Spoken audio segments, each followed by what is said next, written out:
Hi all, நல்லா யம்மியான டேஸ்டான white chocolate பிளாண்டிஸ் எப்படி பண்ணுறதுன்னு சொல்லி பார்த்துடலாமா? ஃபர்ஸ்ட் அதுக்கு 60 கிராம்ஸ் அளவு ஒயிட் காம்பவுண்ட் சாக்லேட்டையும் 50 கிராம் அளவுக்கு அன்சால்டட் பட்டரையும் நல்லா மெல்ட் பண்ணி எடுத்துக்கோங்க.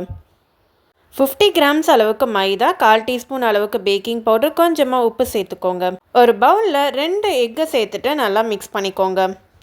அது கூடவே 85 கிராம்ஸ் அளவுக்கு ஒயிட் சுகர் சேர்த்துட்டு 1/2 டீஸ்பூன் அளவுக்கு வெனிலா எசன்ஸ் சேர்த்துக்கோங்க. இப்போ நம்ம ஆல்ரெடி மிக்ஸ் பண்ணி வச்சுருக்க மாவெல்லாம் ஜலிச்சு சேர்த்துக்கலாம்.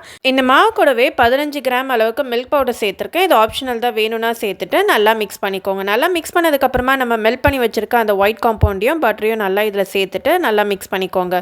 இப்போ கடைசியாக கொஞ்சமாக வெனிலா எசன்ஸ் சேர்த்துட்டு நல்லா மிக்ஸ் பண்ணிவிட்டு இதை ஒரு 7 இன்ச் அளவுக்கு இருக்கிற ட்ரேயில் ஆல்ரெடி பட்டர் ஷீட் போட்டு வச்சுருக்கேன். அதில் இதை நம்ம போர் பண்ணிவிட்டு இதில் பார்த்திங்கன்னா நான் கொஞ்சமாக ஒயிட் காம்பவுண்டை கொஞ்சம் நல்லா கெட்டியாகிற மாதிரி ரெடி பண்ணி வச்சுருக்கேன். அதை இது மேலே கொஞ்சமாக சேர்த்துட்டு கடைசியாக மீதி இருக்க பேட்டரி இது மேலே ஒரு லேயராக நான் சேர்த்துக்க போகிறேன். இது ஆப்ஷனல் தான், வேணும்னா நம்ம இது போல் பண்ணிக்கலாம். இப்போ ஓவனை பார்த்திங்கன்னா 180 டிகிரியில் 15 மினிட்ஸ் நல்லா ப்ரீஹீட் பண்ணி வச்சுருக்கேன். அந்த ஓவனில் இது ஒரு 12 to 15 மினிட்ஸ் தான் நல்லா வச்சுட்டு பேக் பண்ணி எடுத்துக்கலாம். அவ்வளோதான் ஃப்ரெண்ட்ஸ், பிளாண்டிஸ் ரெடி ஆகிடுச்சுங்க. வீட்டில் நீங்களும் அதை ட்ரை பண்ணி பார்த்துட்டு எப்படி இருக்குன்னு சொல்லி மறக்காமல் கமெண்டில் சொல்லுங்கள்.